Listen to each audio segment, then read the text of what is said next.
Hello students, आगे हमने पढ़ना है लाइगेंड और लाइगेंड की क्लासिफिकेशन करनी है।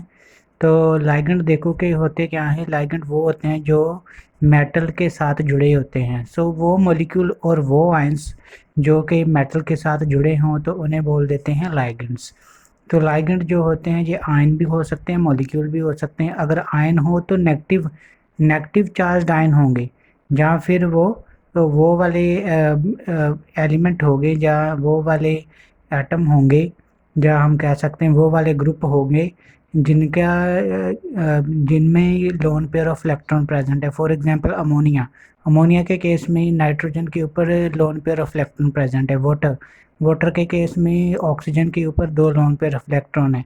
वो लाइगेंड कहे जा सकते हैं, क्योंकि वो मेटल के साथ बॉन्ड बना सकते हैं, क्योंकि मेटल तो पॉजिटिव होती है। तो पॉजिटिव मेटल जो होती हैं उनके साथ ये बॉन्ड बनाते हैं। इसलिए हमें ऐसे लाइगेंड लाइगेंड चाहिए जो कि नेगेटिव चार्ज हों और जिनके ऊपर lone pair of electron present हो।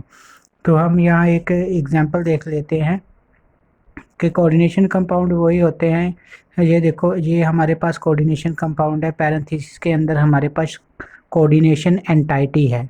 इन the parenthesis there is a coordination entity. तो ये K4 है, जो ये तो बाहर ही होंगे, ठीक है। तो ये इसको अगर हमने लिखना हो तो इसको कैसे लिखेंगे कि शेयर लाइगेंड इसके साथ लिखे हैं साइनाइड। 1 2 3 4 5 6 शेयर लाइगेंड लगे हुए हैं।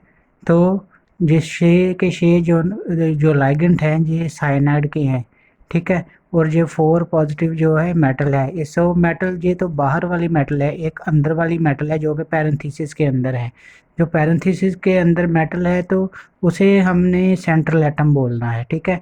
तो जो सेंट्रल एटम है Fe2 पॉजिटिव है हमारे पास। जब हम इसकी ऑक्सीडेशन निकालेंगे Fe2 आयरन की, तो हमारे पास ऑक्सीडेशन आ जाएगी Fe2 की, Fe की 2 पॉजिटिव, ठीक है। तो लाइगेंड का नेम करने के लिए हमारे पास रूल्स हैं। वो रूल्स हमने आगे जाके पढ़ने हैं। तो आगे हमने करने हैं कि ये लाइगेंड जो होते हैं ये कितने टाइप के होते हैं। सो टाइप ऑफ लाइगेंड्स जो क्लासिफिकेशन भी कह सकते हैं हम इसे। तो डेंटिसिटी है, देखो डेंटिसिटी के बाद में करेंगे, पहले हमें डेंटिसिटी के बारे में थोड़ा सा मैं बता देता हूँ वैसे आपको कि डेंटिसिटी का मतलब है कि लाइगेंड मोनोडेंटेट है या बाइडेंटेट है। मोनोडेंटेट का मतलब है कि इसमें एक ही डोनर एटम है।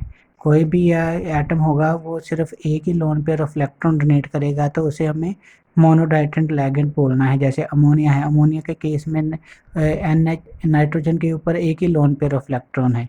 साइनाइड पे एक नेगेटिव चार्ज है, ये भी एक लोन पेयर की तरह ही एक्ट करता है, तो इसके ऊपर भी एक नेगेटिव चार्ज है। ONO नाइट्राइटो ग्रुप के ऊपर एक एक नेगेटिव चार्ज होगा। तो जो सारे के सारे as a monodentate ligand act करेंगे, क्योंकि इसमें एक ही एटम होता है सेंट्रल एटम को एटम डोनेट करने के लिए। पॉलीडेंटेड लाइगेंड में मल्टीडेंटेड लाइगेंड भी बोल देते हैं इसे।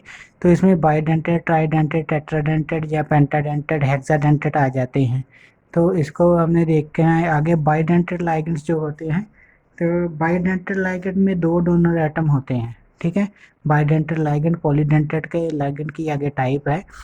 तो इसमें दो डोनर एटम होते हैं। जैसे ये देखो इथिलीन डाइमीन, EN लिखा जाता है, इसकी शॉर्ट फॉर्म है EN, ठीक है। इथिलीन डाइमीन को लिखने के लिए हमारे पास CH2 ये इथिलीन है, डाइमीन मिलकर इसके साथ दो अमाइनो ग्रुप लगे हुए हैं। तो दोनों के ऊपर एक एक loan pair of electron present है। इसका मतलब है इसमें दो एटम है हमें मेटल को डोनेट करने के लिए। सो इसके ऊपर डोनर एटम के ऊपर लोन पेयर ऑफ इलेक्ट्रॉन दो हैं, इसलिए ये बाइडेंटेड लाइगेंड हैं, ठीक है। इसी तरीके से ऑक्सलेट हमारे पास आगे हैं। ऑक्सलेट में भी देखो, आप देख सकते हो कि इसमें दो ऑक्सीजन है, ये एक ये वाली ऑक्सीजन है जिसके ऊपर नेगेटिव चार्ज है। तो ये ऑक्सलेट की स्ट्रक्चर है। ये oxalate ion is also a bidentate ligand. तो DMG डाइमेथाइल इसमें भी देखो नाइट्रोजन के ऊपर दो दो नाइट्रोजन है इसमें, और दोनों के ऊपर lone pair of electron present है। So it will also act as bidentate ligand. बाकी का स्टूडेंट्स हम आगे वाली वीडियो में करते हैं। Thank you students.